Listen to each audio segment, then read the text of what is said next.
Welcome to TC Tiahui Talks, Tiachucha Centro Cultural, located on Tataviam land in the northeast San Fernando Valley, is rooted in ancestral knowledge, culture, the arts, literacy, and social justice as a means to personal and communal transformation. It is a place where hearts and minds have united for change for over 19 years.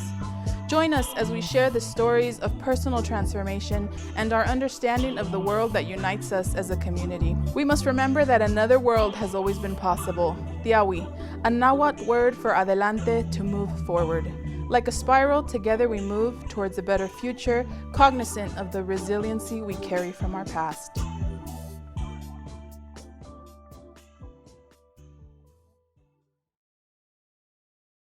Thank you for tuning in to Tiahui Talks. We have special guest, El Hormiguero. My name's Rebecca. I work at the Achuchas. My pronouns are she, her, hers. And today's introduction question is, besides introducing ourselves with name and pronouns, what's something that brings you joy? And I'll just start and say my dogs bring me joy. I call them my little sunshines because they really, for real, like, I can feel that song, you know, that song where people talk about your sunshine, whatever. That's like, they give me a lot of joy. So hi everyone, my name is Karina Ceja. I also go by Ceja. My pronouns are she, her, hers. And I agree that our dog, or Bestia's dog, Cholo, brings me joy. But more recently, I've been enjoying just sitting in the sun and like just, you know, allowing myself to take in the sunlight almost when I can. But that's kind of like my nice like break during the day. thank you. Mm-hmm. Let's see. I can go next. My name is Alexis Montoya, also known as Lechis. Pronouns she, hers, hers. And nature brings me joy. Yeah, I love being outdoors. Oh, yeah. Mm-hmm. So my name is Marcos. Usually, wow, that sounds weird. Usually known as Bestia. I use they, them pronouns. And at the moment, one thing that brings me joy is the simplicity of being able to accomplish a task. So I feel like even if it's just minimal, being able to accomplish it brings me joy. That's a good one. Hello, everyone. My name is Bryant, also known as Tanda. My pronouns are he, him, his. And if I were to say one thing that brings me joy right now is seeing the light and finishing my dissertation. Great. Thank you all. Thanks again for taking the time to meet today and just to share. So I was thinking about how we met. And I don't know if y'all remember, but I was remembering that I think I met Lechis and Marcos first at a mecha thing. I was really connected to Mecha de Seaside as an undergrad, and I went to Cal Poly Pomona, so I was a mechista over there. So I went to I think it was maybe a meeting or the statewide conference, but I remember Luis. I don't know if you remember Luis. I don't know if y'all remember Luis, but he introduced me to y'all like back a long time ago. I can't even remember when that statewide was happening. I think it was a statewide, but I remember meeting Marcos and Lechis first back then. And then later on, I think let's see what else I wrote down. So let me see. And then I just kept seeing you all on because I was very involved in mecha spaces. At least, yeah, Mendoza, yeah. So shout out to Luis because he was just a really nice person. Really, he was part of Mecha de Season, so he introduced me to y'all. And then I remember seeing y'all like at other Mecha stuff like at nationals. And I think that's when y'all were doing some presentation on what y'all do over in Arizona. That's another thing. And then I don't remember, but I feel like there's some, it's kind of funny because my memory, like I feel like I have bad memories, but I just remember these moments really well. But then I remember meeting Bryant later, or I think I met him at Tia Chucha's because one of the machistas was interning there, and he introduced me to Bryant. So I kept meeting you all in different spaces, and then going to, we met early. Okay, yeah. So we met, I don't know. Because I would go to I went to Tia Chucha's a couple times before I graduated. So and then we were met there. And then we had I saw you all at the Arizona, and I'm trying to think of when I met or got more, get to know like Seha more. But I think it was probably during those times too when we went to the national conference. And then as an undergrad, I wasn't living in Pacoima yet. And then once I moved to Pacoima, I was getting more involved with things, and I would just go to y'all's house a lot and go to all those workshops and like different things like that, see y'all in actions, and just get to know y'all over the years. And that's when it became a blur, because I feel like we had a lot of different interactions in that way. I think I might have had my first fandango there for sure. So yeah, that's pretty much I remember the breakdown. But so I don't know if y'all have comments, but like maybe say, if y'all don't mind saying a little bit more of what you all do and what you're all about. Seth? Okay. Yeah, no, thank you. I do remember you. I think when I first remember you came to an event at the house, and I can't remember which one, but I remember you sitting where you were sitting specifically, and I remember that's my first memory of like seeing you. But yeah, so somos El Hormiguero, and we are a collective, and that means that we are a group of people that work together towards an agreed upon goal, and we work on a consensus-based like decision-making process in order to make sure that all of us have a voice. We are both organizers, but also just live together in a collective way. So that's pretty much what we've been doing for the past 10 years now. What inspired, I guess, like I'm really curious of the name, how that came to be. Does somebody had like an idea, or how did that even get proposed? I don't know who's better to ask for that one. I think that's something, that took time.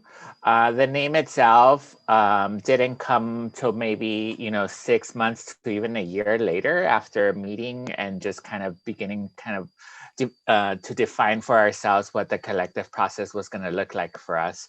And so even within that, we began probably about 6 months prior to that. Prior to us moving in together, February 2011, we began to meet.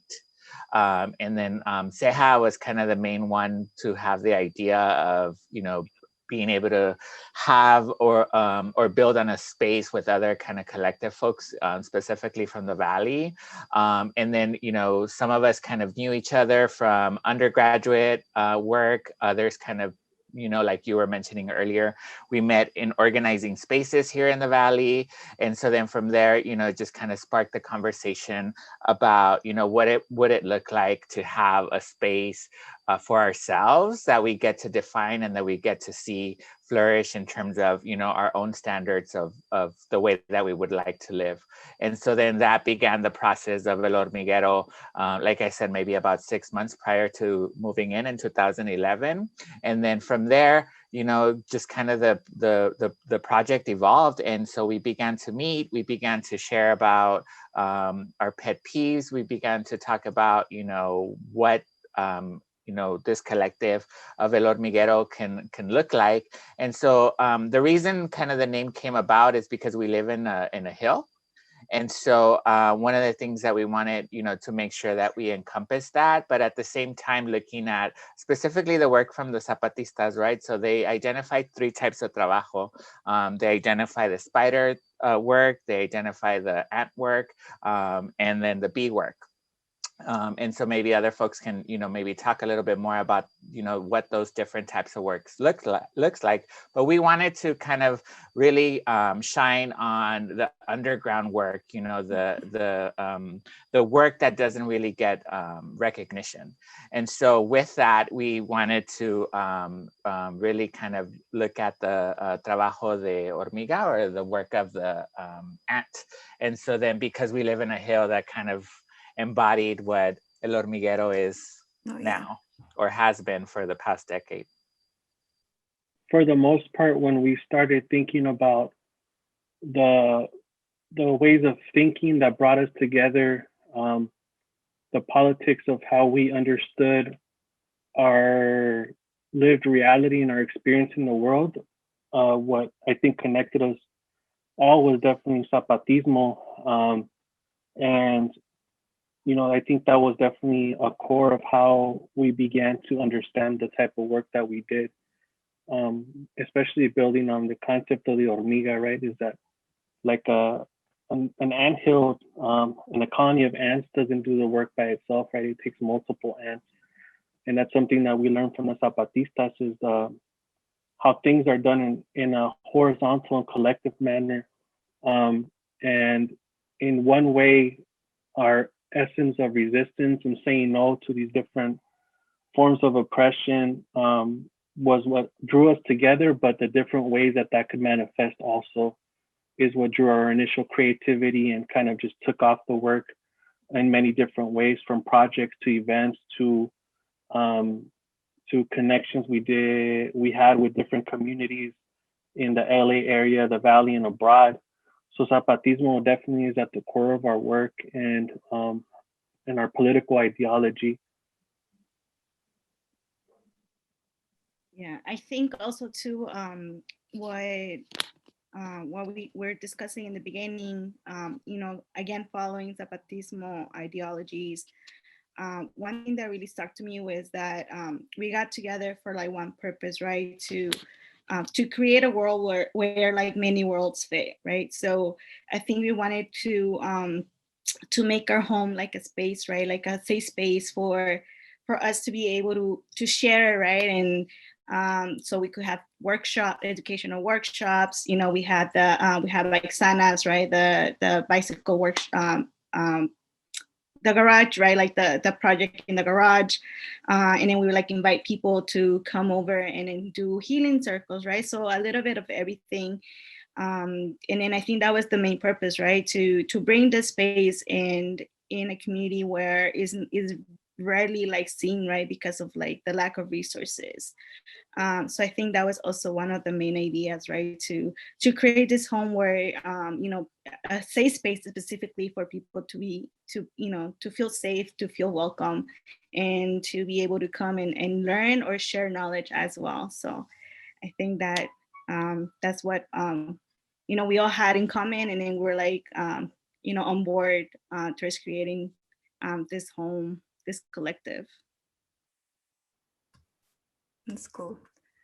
I think that's cool that y'all had that similar, I guess, like like being good with understanding like the importance of what the Zapatistas are about, and like in applying those kind of to those kind of lessons and within the setting that you all are living in, and like being very creative with the workshops that y'all depending on the need of the community. So I'm just really curious too, because I feel like a lot of like you all come from also this very similar roots with Mecha.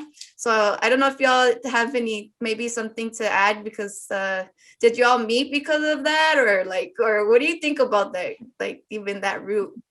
Is that one of the roots, or was there something else that brought y'all together too? It's interesting that you say that, because that's been a conversation that always kind of it's always a conversation to have. And so at least we actually, we're all mechistas when it comes to Ceja, Lechis, and myself, we all went to Cal State Northridge, and we're all products of Mecha de Cisan there. We all chaired and had other responsibilities within the organization. And then Brian also chaired at ASU. And so, you know, although that's been something in terms of commonalities that we have, at least for myself, you know, I'll speak for myself. I am appreciative in terms of what I learned within the organization, and just kind of within the organizing and you know, in addition to having met all of y'all just through that organization. But you know, it looks very different in terms of community. It looks very different in terms of collective living, and so we wanted to bridge kind of that gap in between kind of the academics and community and what that looks like, right? And so really understanding how, you know, how do we bridge or how do we connect kind of academia to community and kind of bridge it, or I'm sorry, bring in those resources and what that looks like, considering that we're all college educated and we all kind of have that kind of same background. Yes. Yeah, I agree. I appreciate that question, Rebecca. I think it's definitely all of our stepping stones, you know, that like really like brought us into this work. And even myself, I even think Brian was like the national chair, right? And so myself, Lechis, and Marcos, we chaired back to back at CSUN, right? It was me, then Marcos, and Lechis, and I think what I know I started to explore at the time back in like the early 2000s, maybe, that that idea of working horizontally, right? Because Mecha was still very much a hierarchical organization, and it works that way, right? And it's fine. But I think those beginnings started when we started learning about Zapatismo and wanting to kind of, you know, learn from them and replicate, you know, that same structure. And I think that, which leads us right to the next step, which was Zapatismo, which is the root of the work that we do. So yeah, they're all big stepping stones. Yeah, I definitely echo that, especially the idea of how Metro was a stepping stone. I feel like if it wasn't for my involvement in Mecha, whether it was at the local university level, the regional level, or the national level, I wouldn't have been able to connect with everyone in this conversation. It was because of that I was able to, you know, get to know, you know, Lechis or Alexis at the NMCC meeting in Oregon, or that how I got to meet Bestia through Aurelia Mechista UCLA, or how I met Ceja, you know, at one of the statewide here at PCC, or you, Rebecca, I'm remembering when we met, it was in Oregon too, at the same NMCC meeting where I met Lechis. So I think, you know, it's really important to recognize the vast power of the network that Mecha has to offer. Although there's, you know, I think there's a critique of the reinventing of the wheel in Mecha because generations seem to lose connection. But I think this is just one example of how generations stay connected and continue to do the work beyond the university and beyond the academic space and on the ground in the community. So I definitely, I would say we owe a lot to Mecha in terms of that connection and the stepping stone in organizing and learning how to organize in all the different work that we do, just because we're so dimensional and we all have different positionalities and identities that make us who we are, and we definitely bring that to our work. Yes, thank you. It definitely doesn't get as much of a credit or highlight. I always see it as whenever it's brought up, it seems to me in like social media or spaces that folks that may not have been in that space, like a lot of critiques and negativity. But I also too, I feel like I learned a lot from being in the space, like even introduction to what like the Zapatistas, who the Zapatistas are. Like that was like the very first thing that I came across when I joined Mecha, because they were organizing that stuff. And so it is a very crucial step. It played a very crucial stepping stone for me too, as a like personal growth and going out of my comfort zone and being able to like have critical conversations and just listen and just learn from peers, and then be able to express myself too. So I owe a lot to that time, and I feel like I wouldn't even be able to do what I was doing today with where I'm at with the Achuchas, like if it weren't for that experience, like for sure. Like, so, and I wouldn't have met all you all. Yeah, and I wouldn't have been at the Achuchas too, because my friend in Mecha took me to the Achuchas, like when we were going to Cal Poly. So it does, yeah, it's just like a lot of there's hard times, but also a lot of learning and a lot of appreciate that time, you know. So yeah. Yeah, definitely. And I feel the same way, Rebecca, where I feel like Mecha and then Chicanx studies, right? Like being in that that field, right, of like knowledge and history, right? I feel like that taught me a lot. I learned so much from like professors, you know, especially Rosa Furumoto, who also introduced me to Tiachuchas, right? Not Mecha specifically, but it was through the professors who were like also down to like have really like, you know, very important discussions about capitalism, right? Zapatismo. I think those were like also my very first, you know, stepping, you know, stones, where I got introduced to this whole organizing, right, community. And also too, I feel like now that you talk about it, how we spend so much time together with, you know, with Mechistas, doing those retreats and everything, you know, spending long hours during road trips and all of that. I feel like now that I think about it, I was like, man, like, we're also like building interpersonal relationships, right, with one another in the retreats, right? So, Yeah. so yeah, definitely, those were good times. Yeah, and that's cool that you all took those lessons and kept going with it with what you're doing right now, where with the work you're doing today. I think also I remember in those days, I feel like even within the university, there was a lot of solidarity between different groups for different causes, and I think that's something that's still very important, that is practiced outside, that we learn, you know. Like I don't know if we can mention that, you know, you all started a abolitionist study group and invited me to be part of it, and I'm really grateful for that too. Is like keep the learning and the expanding on that, like our consciousness, and like which I think is important. Like it's important to keep learning and growing because things change.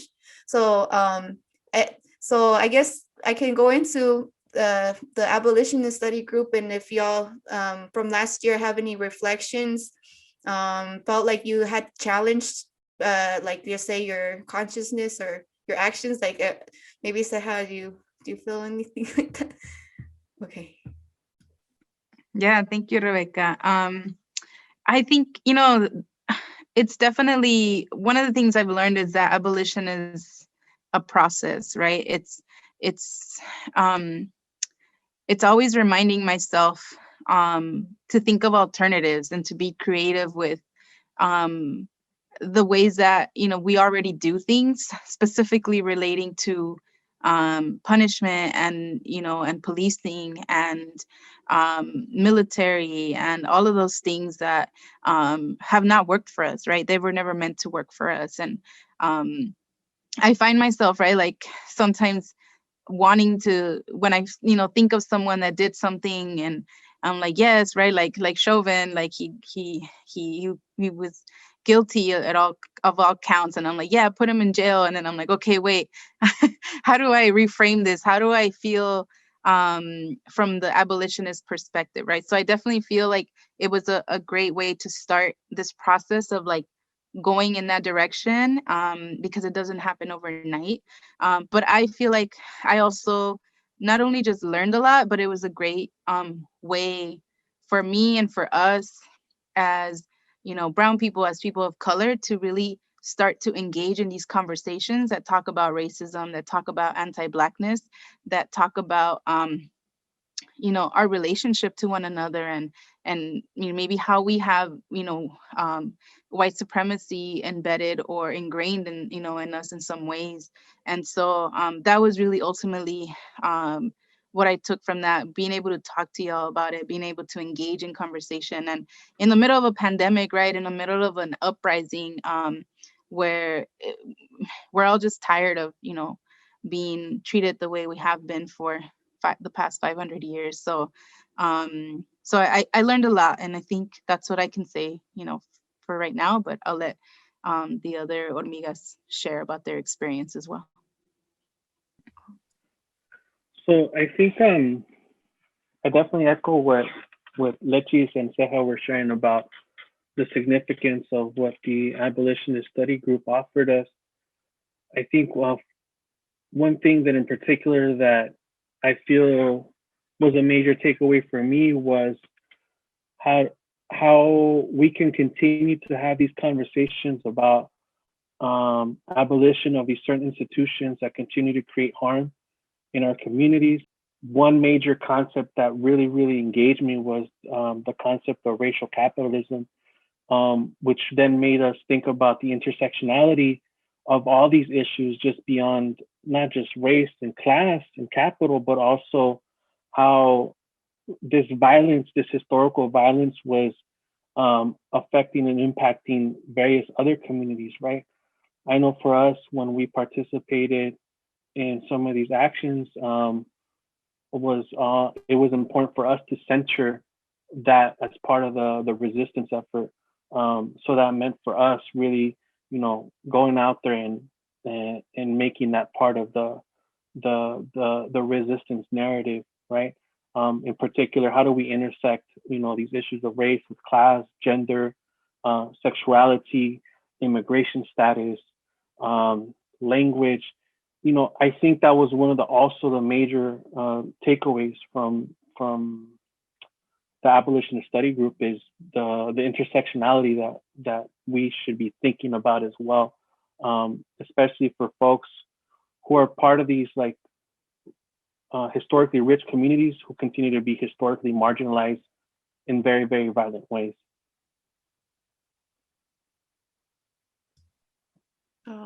Marcos? Yeah, I think for me, I definitely appreciate it that we, were able to have the opportunity to even engage in this type of conversations. One, I did want to give credit though to the journal that we're talking about, and so that's the Abolition Journal, and it can be found at abolitionjournal.org, and it's really well put together in terms of really kind of breaking things down and depicting excuse me, what that looks like on a weekly basis, whether it's with readings or videos, and being able to contextualize everything. So I really appreciated kind of the content and what it included and how that looked like. But just kind of personally, what I appreciated was being, like I mentioned earlier, being able to have those conversations, but also being able to have the, like Lechis mentioned earlier, the language or the vocabulary to be able to articulate what is it that we want to articulate when it comes to abolition work, or when it comes to envisioning a world where police doesn't exist, or how do we engage in a conversation with someone who's very pro-police, or stuff like that. And so I feel that the curriculum itself gave us kind of various approaches to do that, and to kind of think differently and what we can do in those situations. So that's definitely a big takeaway that I really enjoyed from having the abolitionist group sessions together. So let's see.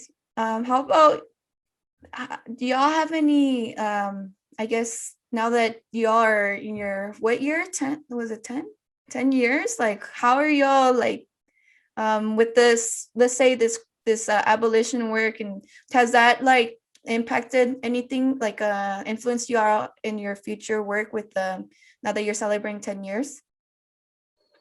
I wouldn't, well, I don't know if I can attest that, there's been kind of actual changes that we can identify.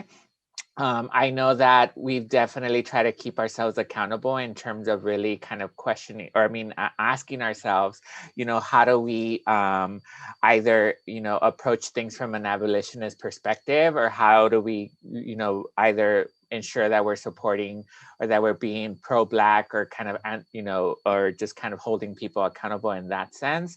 And then also, it fits in a very kind of particular kind of point in time, because we've been in kind of throughout the pandemic. So in terms of like events and stuff like that, I would maybe say that things have changed. That's where that's why I wouldn't say that I can attest to something, because we've been kind of unfortunately stagnant on that kind of point in terms of because we're limited with the pandemic. But I don't know if folks want to add anything else. Yeah, no, I think I agree that yes, there are limitations in the past year, but we've always had an understanding of the role that police, play in our communities, right? That it's not a positive one. And we've done work with Cop Watch LA or workshops with them to try to inform the community about the origins of policing. So it's definitely I want to say confidently that it's always been a part of our work from the beginning, right? Having folks in our household and in our community that are undocumented as well, or migrant, it's having that understanding, right? That that the police and immigration are, all in one, the military the same. And I think that what this study guide changed for us, like it was mentioned earlier, is giving us more of the language maybe that could be used moving forward, right? I think that BLM has done such a good job with putting forth like a lot of these kind of propositions, right? Like defund the police, and I can't think of other ones, but I think that one's like huge, right? Where it's like we're really tapping into like how do we start breaking down these structures that have been in place for so long, that have for also a very long time from its beginning not worked for Black and brown people, right? And so yeah, I mean, we'll see where it takes us after this pandemic, and I'm excited to apply some of that.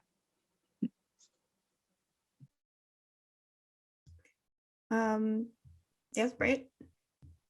Yeah, I was just gonna share that I also feel like in many ways it's also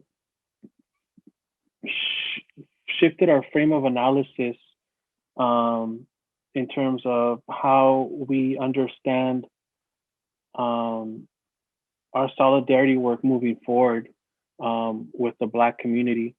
And I think this kind of falls in line with what Bestia was saying.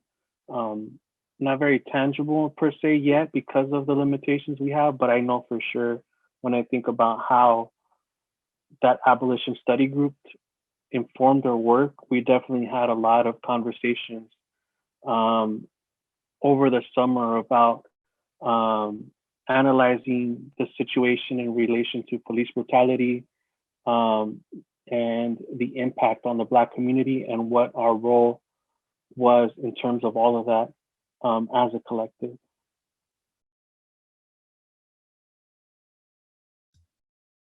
Cool. So you are celebrating your 10 years. Is there anything you would like to say about that? And how are you all like celebrating about how you're all celebrating your work? Maybe Lechis? Are we celebrating those 10 years? Yeah. Well, it was a process, right? Trying to figure out how we were gonna do this during a pandemic, right? But I guess the first thing that we wanted to do is to share, through social media, specifically Instagram and Facebook, to share all the work that that has been done through El Hormiguero, either like our events that we have organized here, or like people events from other folks, community members that have used the space to to do what their workshops or whatever events they were going to do. So yeah, just we started an archiving project, right, where we started gathering pictures, flyers, even like the very first pamphlets that we created during the beginning of El Hormiguero. So it was a very nice process to go back, right, and then see all the work that has been done throughout this 10 years, and then the pictures of everybody, right, all the different people that has come by. But yeah, it's that's a way that we have been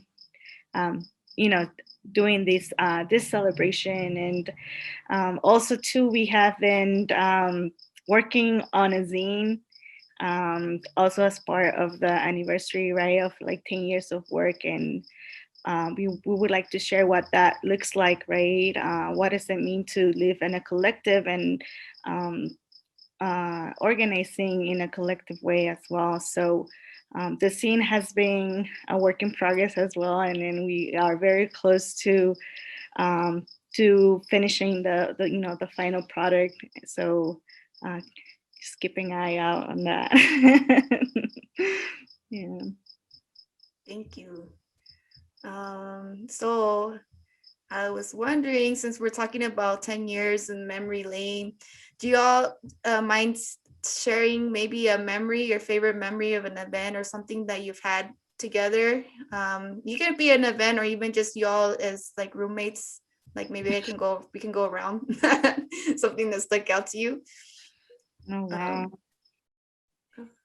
I have a couple. I think that it's been 10 years, so it's hard to narrow down, but I want to say, like, I remember our very first anniversary, which was here at our home. We were celebrating a year of work, and I think it was really exciting time of, like, these kind of new beginnings. And so we had like La Santa Cecilia perform, and we had a bunch of friends and community here, right, to and that's how we usually celebrate our anniversary, is just having a big gathering, whether we're at the park or here. I think we've done different approaches, but I also remember we were part of, maybe someone over mine can correct me, but we were part of La Escuelita. It was like a virtual format, and it was really amazing to like have, project on our living room, which is our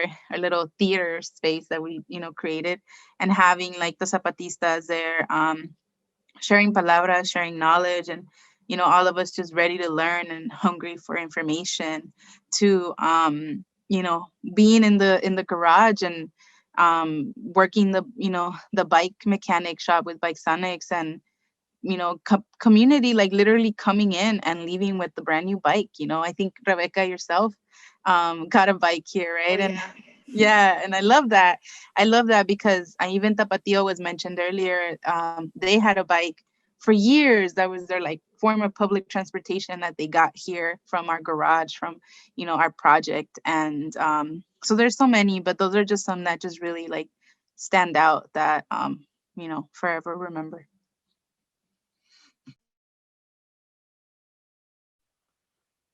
Yeah, for me, it's so hard to identify like one specific event or moment, because there's so many, thinking back over 10 years, and it's just amazing to think 10 years that we've lived together, the four of us, and also with other housemates across time, Carlos, Justin, and Susie, and Rosalilia. I think for sure I agree with Ceja. That first anniversary we had was very memorable, in so many different ways, from the abundance of community that showed up to dance, to La Santa Cecilia's special guest performance, to the vendors they came to support in the back, to giving them like a tour of the house, which was very exciting to us to show them what the way that we envision our home as a collective space for the community. That's one exciting memory that I definitely look back on. But I definitely, when I think about like something like a sentimental moment for the house, is the process of finding the house. This house wasn't the house that initially we were looking at. We were looking at one particular house down the hill, which was not a very suitable house for living, unfortunately. And then, going further up the hill and finding a house that was totally like out of reach, and it ended up that it was for sale, not for rent. And we came down the hill and we see this house with the sign outside, and somehow, like, in at least, speaking for myself, in my intuition told me that this was gonna be our home. And I think I'm not sure if folks can remember us getting down from the car and walking over and looking through the window and seeing through the living room, and we see the patio in the back, and we got excited. And somehow I knew that this was gonna be our home without us.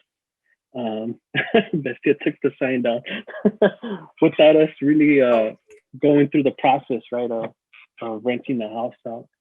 But I do feel like that moment was very memorable, and it's something that I know that when I think back, is going to be one of those sincere moments that I think about in the history of El Hormiguero. Yeah, it's very hard to choose one, like Brian said, but I feel like all events that have happened here at the house hold a very special place in my heart, right? From like anniversaries, hip hop cafes, right? Talking about, Kendrick Lamar's, how to, pimp a butterfly, right? Having like very deep conversations about that specific like album, right? And inviting people over to have those conversations. Halloween celebrations, right? Specifically the haunted maze that we created in the garage. For me, that was like really fun, right? Like I like to think of like all these processes that we went through, right, to have all these creative ideas and to put them into action, and seeing them, come to light, come to life, and yeah, all of those, and having people over, children, families. Those are just very special moments, and I miss that, right? And then having all of fandangos, right? Everything. I think all of the events have a very special meaning for me, and yeah, and then also too, I guess the pandemic, right? A year of us, it was 5 of us, and then it was 4, and having to navigate that, right? And it's like a whole new process of getting to know each other once again, right? And rebuilding those interpersonal relationships, specifically during this pandemic that has been very challenging for many. But yeah, I think everything that has happened, it has a very special meaning. I just wanted to share that when y'all were talking, a lot of other stuff kept flashing, and just even like thinking about how many guests we've had come through the house, whether it's people that just needed a night to stay, folks that were on tour, like we've had Mare, we've had like fandangueros that that like that have stayed here, and it's just pretty cool to know that people like knew about us and knew about El Hormiguero, and reached out to us to like for different things, whether it was hosting them or just like having an event, having a workshop. Oh yeah, los cojolites, they stayed here. It was Benito. It was Benito, yeah, from Shout los out to Benito. cojolites. Wow. Yeah, and I think about all that, right? I'm like, damn, and I think we had some students, our very first hip hop cafe, we had students from Chile. Was it Chile? Yeah, and they were coming around talking about their popular movements, and so all of that is pretty amazing to know that we've made those like connections, so I'm really proud of that too. And also, when was that time when we had that big old group of high school students?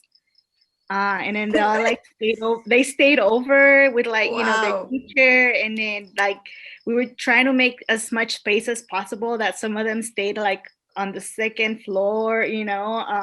But I forget what they came for. But they came down and they knew about Hormiguero, you know, and they were like, they're all really excited to like be here and to learn more about the house and the work that we were doing. But yeah, just things like those, right? That you're like, oh my God, right? So many people, like Teja was saying, and it's just hard to believe. That was a connection to through Trini, and it was la escuela. What is it called? La escuela. It's in Nuevo Mexico. And remember? No, it was another It was group. That one? It was Oh, is another. it Oh, different that one. Okay, there's so many.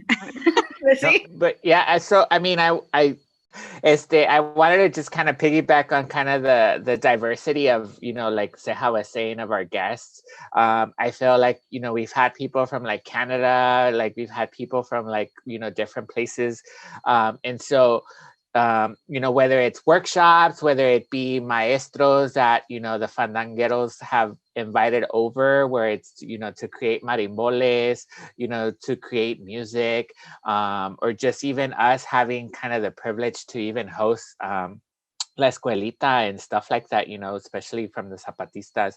I just think it's very valuable that, you know, at least for us, it started as this kind of small vision for ourselves in terms of how we wanted to build and live together. And so now, you know, after, you know, a decade of working and being in community with folks, you know, a lot of people look at El Hormiguero as a space to, you know, bring in their events and kind of use us as a resource for them to also kind of share that. So, you know, it's humbling to know kind of how we've grown, either individually, collectively, and also in community after a decade. So, Yeah, and I think I would also add on the whole network and community building here at the house is the opportunity that many of us have had in being able to carry the word, the palabra of our work in other spaces outside of like the Valley or LA. And I think that's also been very pivotal to those relationships we build with people. I know, for example, Rosalilia, Susie, Ceja, Carlos, Justin, and myself had the opportunity once or several times to go to Zapatista communities and to learn about their work and their practices, and then share about our work here at Hormiguero, and then bring back the knowledge that we learned there and share with the hormigas here and continue to do that work. Or even when we just gone to other places, right, and try to connect and build with other communities, like for example, Susie, Ceja, and Bestia, when they went up to Flagstaff to defend the peaks and build and be in solidarity with indigenous communities there. Or when I've gone to other places for like academic conferences and seeking out community spaces to even just drop off some pamphlets or share the work that we're doing. Or even, you know, staying connected with Mecha when we did those workshops, or when we did youth conference workshops, like at UC Santa Barbara. I think all of those have also been important to the work that we're doing in terms of building, in addition to folks that have come and stayed with us at the house from all different parts of the US, Canada, Mexico, South America, like folks have mentioned. Thank you. So I was wondering if I could ask all of you all if you have, like each of you all have something, one last thing you would like to say, to like something to highlight, maybe a lesson learned, as we potentially could close this podcast segment. I can start. So in terms of lesson learned, I feel like, at least for personally, and something that's very vital when it comes to our collective at El Hormiguero is, you know, interpersonal relationships. And so just, you know, having said that, you know, it's really important how, you know, through this decade, even though some of us have known each other prior to that, oh goodness, we're like over quinceañera, like knowing some of us. Como se dice? I just think it's vital to know that we can count on each other and to really know that that's been kind of the foundation of what's made our collective work and what's made, the four of us, still be here today. We began with 6 people and, out of those 6, the 4 of us have been here throughout the whole time. And so that, I feel like that in itself speaks to our work, that speaks to just kind of, the foundation of our collective and what it looks like. And, I know there's been kind of conversations in terms of how El Hormiguero can continue or what that would look like in the future. But in terms of how I feel something that's helped has been the interpersonal relationship. First of all, I feel like I want to thank all the people that have been instrumental in shaping who I am, getting to this point. I think, Rebecca, your questions were, really good in terms of taking me through like this kind of like timeline, right, of like where I come from and where I am now. And so I think, bringing up our professors, Sirena, who introduced me to Zapatismo, to like Trini, who hired me on the spot at the Achuchas, and all the elders, all the folks, all the young people that have really like, we've shared space with, all these years. People come and go, people come through here, and some we stay in touch with, some you don't, just because life happens, right? And so I feel like there's been so many lessons that I've learned living in this house, that I'm like grateful for all of them.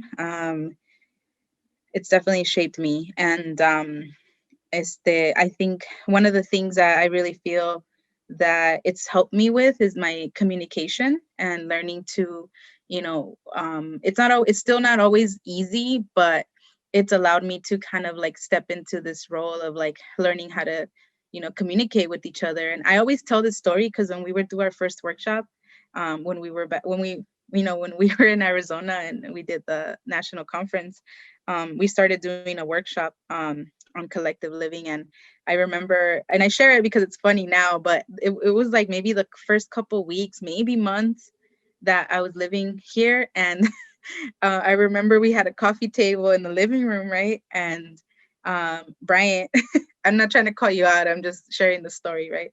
Brian had left the cup on the table, and I remember feeling so frustrated that it hadn't been picked up, right? But I realized that my frustration was because I had simply not communicated, right? That, hey, the cup is on the table, right? And so going from that to like where Brian and I are now, right? Where we can literally talk about anything and everything, whether it's like really deep and honest conversations to, just fooling around and making fun of each other all day. So I feel like all of that with each other, we've been building, right, in the past 10 years. And I encourage people to really try it. I think it's definitely a way to, live with each other in the circumstances that we have with like cost of living, to like share in the expenses, share in the responsibilities. But also it's, in so many ways, it's like anti-system, right? Anti-systemic, and building collectives that are really rooted in the work, in not only just putting the work in the community, but putting the work in with yourself internally, right? Constantly, every day. So I encourage folks, and always like reach out to us if you have questions. We're ready to answer them and hopefully help you on your next steps with, other people trying to build collectives and collective homes too. Thank you. I think I would echo what's already been said, just not to be repetitive. I think for me, one of the central takeaways to our 10 years here, and I think this goes with any, organizing collective work, and for us, the added layer of living together and learning how to navigate that and to build those interpersonal relationships has been knowing that, yes, it's gonna be hard work in many ways, but it's also very, very fulfilling work in many other ways, as it's been expressed. So I feel like that's one of the main takeaways for me. I definitely echo the lesson of communication, which is central to all our work. Whether it's organizing to just living together, has also been something that I'm very proud of, that I know that I've really tried to develop and grow into more individually and collectively, which has been the biggest lesson, one of the biggest lessons. And I think at the end of the day, when I reflect on the work that we've done and where we continue to go, looking back, I'm extremely grateful for everyone in this home, because of the experiences and the loving relationships that we have. And also extremely grateful for every person that's walked into this door and supported us in very many different ways. And I think that's instrumental to the sustainability of this home, is that love from our community and that we've had over the 10 years. So I definitely want to, acknowledge that and center that as part of our foundation, is the love from our community and the reciprocity. One thing that really stands out, after being here for 10 years, I feel like is the support that we have from, each other, and feeling like, just saying that this is my second family, right? Like it really comes from like the heart, right? And knowing too that that if we still like are struggling with something, right, or like I'll speak for myself that communication is still like a work in progress, right?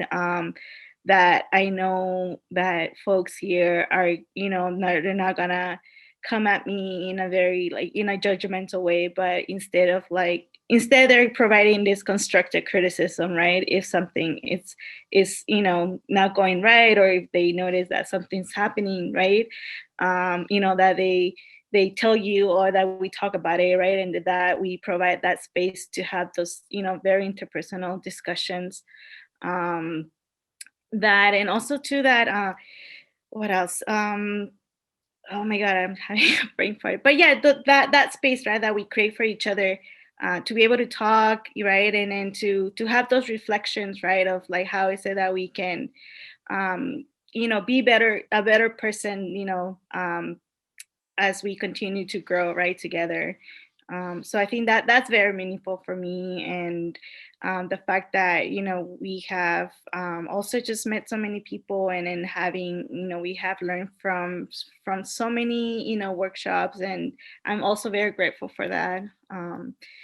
Yeah, it's just amazing how like I said, it's just I feel like I continue to to still like I'm still like learning and working towards how to communicate something that's bothering me, right? Even though like it's hard sometimes, right? So but I feel like here I feel like I can do that, and I'm not gonna feel like I'm getting I don't know, reprimanded or anything like that, right? So I think I take a lot from that. Thank you for sharing that. Very important, very, very important lessons. Thank you, Jessica, for sharing those lessons and how to apply it, to our lives. That's something I have a hard time with too, but I'm inspired by y'all's work and the way, just that you've been going at it for at least 10 years. And, thank you for having that space and putting in the work so that our communities can come together and keep learning and from each other, and keep imagining the world that where many worlds fit, right? So does anybody have any shout outs or announcements or something to call us support Y'all, like, before we close, how we follow you or something like that? I want to give a shout out to the other former Hormigas, Carlos, Rosalilia, Susie, and Justin, who also took part of like what El Hormiguero is now, right? So they all contributed in their own way, and El Hormiguero is what it is because of them as well. Thank you. And you can follow us on Instagram at Hormiguero818. And we are not the best at social media, but we do our best. And you'll hear from us when things come up. We make sure to use that as a lifeline, especially right now. So yeah, give us a follow. Shout out to Tiahui Talks for always being a great supporter of our work. And also, we will be doing some, hopefully, future fundraisers to help us with our archiving process. So definitely keep an eye out on the Hormiguero IG for those updates. And thank you to the folks that have already supported. And like I said, continue to support our work. And thank you, Rebecca, for asking us to be a part of this. Big shout out to you. Thank you. Shout out to Rebecca. Un aplauso para Rebecca. Thank And you also to continue the efforts of archiving with El Hormiguero and documenting the past 10 years. If folks have any memories or, any pictures or videos that you've taken, if you've visited El Hormiguero, we would greatly appreciate if you can send that to us. You can either, as Ceja said, send it to us at Hormiguero818 on Instagram or Hormiguero818@gmail.com.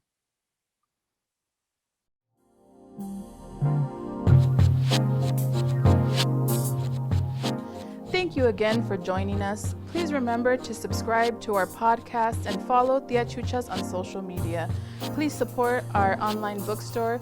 You can find the links in our podcast bio. Stay safe, stay creative. Tiahui.